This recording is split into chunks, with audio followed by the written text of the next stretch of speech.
Beto O'Rourke makes a grandstand play. Good morning, ladies and gentlemen. This is another declaration of truth from your host, Terry A. Hurlbut. Yes, Beto O'Rourke, Democratic Party candidate for governor of Texas, made a grandstand play for votes yesterday. He interrupted a press conference in Uvalde, Texas, to denounce Governor Greg Abbott for, quote, doing nothing, unquote. We're going to talk about what he said and how people reacted to it. And you're going to see that people reacted according to their own agendas.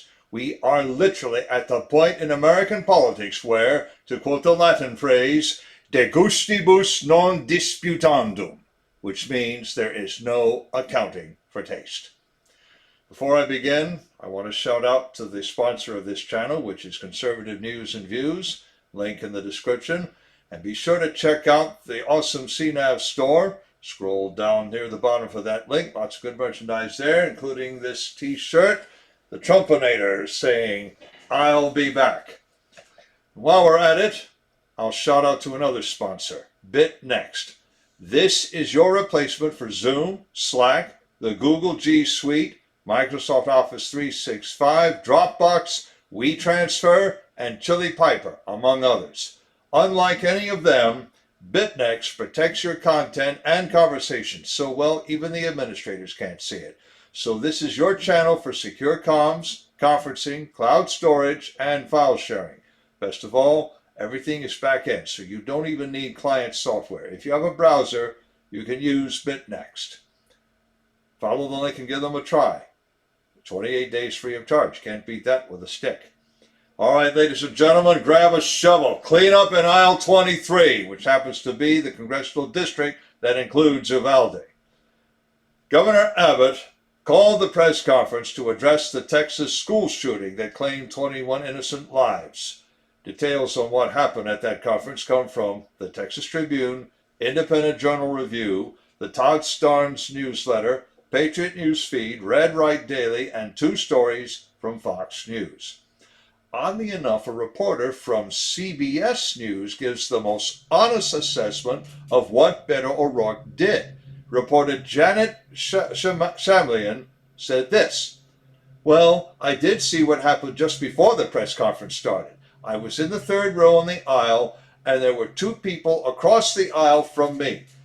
And a moment before the press conference started, they got up from their seats when Beto walked in, so they were seat holders for him. Then he sat down. So his presence wasn't really noticed in the 15 or 20 minutes that people were gathering inside because he was not in the room. This seems something very clearly from Beto O'Rourke wanting to confront the governor at this moment, unquote Janet Shamlian. In other words, Beto O'Rourke staged the scene. But almost worse than that, he had help. Janet Shamlian said so. 2 people actually saved him a seat near the front row. Then he walked in at the last minute and went into his circus act. It's all on video, and I have a link in the description to the YouTube video from the Texas Tribune showing what happened. Now, you can't hear him speak because he had no microphone, but you can hear the responses from Lieutenant Governor Dan Patrick, Uvalde Mayor Don McLaughlin, and Senator Ted Cruz. Here's my best shot at a transcript. So Governor Abbott has just finished speaking and says he's going to hand the mic over to Lieutenant Governor Patrick. And Beto stands up and says, you are doing nothing. And Patrick says, excuse me, but Beto isn't done. He shouts, you are offering up nothing. You said this was not predictable. This was totally predictable when you chose not to do anything. Unquote Beto. Cruz tells him to sit down and not play this stunt, but Beto won't sit down. That's when an officer from the Uvalde Police Department steps up to him to tell him to take it outside, but he won't. Then Patrick says, you are out of line and an embarrassment. And Beto's still carrying on, and that's when Mayor McLaughlin shouts, sir, you are out of line. Sir, you are out of line. Sir, you are out of line. Please leave this auditorium. I can't believe that you're a sick SOB that would come into a deal like this to make a political issue. And finally, the officer escorts Beto from the room. But before he leaves, he turns and throws this Parthian shot at Abbott. This is on you until you choose to do something different. This will continue to happen. Somebody needs to stand up for the children of this state, or they will continue to be killed just like they were killed in Uvalde yesterday. Unquote, Beto O'Rourke. And once more, he continued his tirade outside. I have links in the description to 4 tweets showing him taking it outside and other video of the incident. Immediately after that outburst, Governor Abbott took the microphone again to chide people who play politics while people are mourning. I have a link in the description to video of his remarks. I'll let him speak for himself. Then the reaction pours in. Dana Loesch, whom you may remember as a spokesman for the NRA, basically said one word: wow. Tom Elliott blames the national media for enabling him. I have links to the description to both their reactions.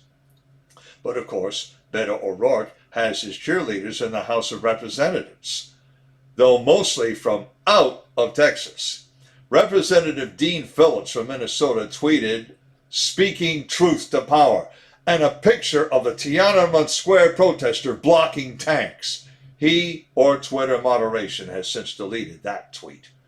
But I have links in the description to 2 other tweets that are still active. There's Representative Bonnie Watson Coleman from New Jersey calling Abbott a liar, a hypocrite, and a coward, and blaming him for parents keeping their children home in fear. Is that actually happening? I hear that only from her. Then there's Representative Jamal Bowman of New York blaming Republicans for failing to act, though he's too cagey to see how he wants them to act. Then you have Representative Alexandria Ocasio-Cortez, again from New York, saying, and I quote, "There is no such thing as being pro-life while supporting laws that let children be shot in their schools, elders in grocery stores, worshipers in their houses of faith, survivors by abusers, or anyone in a crowded place. It's an idolatry of violence and it must end." Unquote, AOC.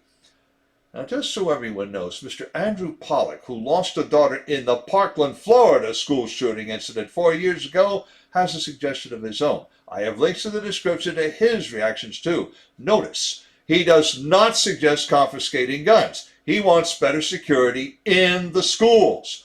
Nor does he appreciate the March for Our Lives movement fundraising to confiscate guns in his dead daughter's name. He calls them shameless grifters and ends by advising people in plain monosyllables, don't give them a dime. I also have a link to his interview with Joe Pags, in which he says a lot more. As you can see, Andrew Pollack wants to solve the problem, but he doesn't want to confiscate guns. Neither did the resident of Buffalo after the grocery store shooting in that city. AOC didn't mention that because it runs counter her narrative and agenda. Clearly, the Democratic Party has doubled down on the notion that no person except a law enforcement officer, an active duty military service member, a very important person, or the bodyguard of such person should discharge, carry, own, or so much as touch a firearm. Before you ask, the Second Amendment to them is a relic of our past, so we must amend it or decide it away. Of course, Beto O'Rourke staged the scene and will campaign on gun control. He has done this before. But all the Travis County transplants won't help him. Even fellow Texas Democrat Sheila Jackson Lee has said nothing beyond an understandably emotional moment the day the shooting happened. I have a link in the description to a tweet from another account that has video. Here's the takeaway. At least on her official Twitter account, she has shown better sense than Beto O'Rourke has. Furthermore, she has shown enough sense not to join the cacophony of cheerleading of him in the House, because she knows, as well as Senator Chuck Schumer of New York, that no one has the votes for gun control. And she especially knows that the people of Texas will not support it. So they certainly will not support someone who makes a grandstand play, having people save him a seat and all the rest of it. If the Texas Democratic Party had a lick of sense, they'd revoke his nomination and nominate Sheila Jackson Lee for governor instead of him. But they won't. Not just because they don't have a procedure for that, because where there's a will, there's a way. But there isn't a will. They've doubled down on gun control, and Beto O'Rourke is going to drag them down. Links in the description of the article, to the video, and 4 tweets showing the outburst in various stages, to reactions by Governor Abbott, Dana Loesch, Tom Elliott, Beto's cheerleaders in the House, Andrew Pollack, and Sheila Jackson Lee's earlier video before the outburst, and to conservative news and views. I have another link to the awesome online store and to BitNext, as I mentioned. And if you like what you've heard, you can like this video and subscribe to this channel. This is Terry A. Hurlbut delivering another declaration of truth and reminding you to let the truth set you free.